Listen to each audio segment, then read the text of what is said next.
চীন ঘোষণা করেছে যে তারা যুক্তরাষ্ট্রের 13টি সামরিক প্রতিষ্ঠানের উপর নিষেধাজ্ঞা আরোপ করতে যাচ্ছে। বৃহস্পতিবার চীনের পররাষ্ট্র মন্ত্রণালয় এই সিদ্ধান্তের কথা জানিয়েছে। চীনের এই পদক্ষেপটি যুক্তরাষ্ট্রের মাধ্যমে তাইওয়ানের অস্ত্র বিক্রির প্রতিবাদ হিসেবে নেওয়া হচ্ছে।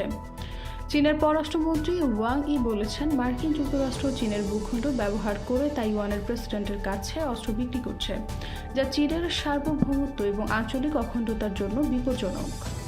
এদিকে দক্ষিণ চীন সাগর, ইউক্রেনের ইস্যু এবং চীনের সামরিক শক্তির উত্থান নিয়ে গত কয়েক বছর ধরে ওয়াশিংটন ও বেইজিংয়ের সম্পর্ক তিক্ত হয়ে উঠেছে।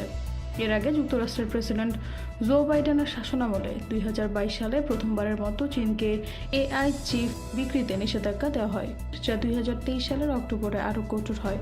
চীন থেকে নতুন প্রযুক্তি রপ্তানি, সামরিক সক্ষমতা বৃদ্ধি ও কৃত্রিম বুদ্ধিমত্তার উন্নয়ন ঠেকানোর উদ্দেশ্যে যুক্তরাষ্ট্রের এসব পদক্ষেপ প্রতিনিয়ত হচ্ছে।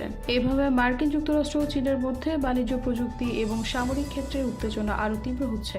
দুই দেশের সম্পর্কের ভবিষ্যৎ বেশ অনিশ্চিত হয়ে উঠেছে।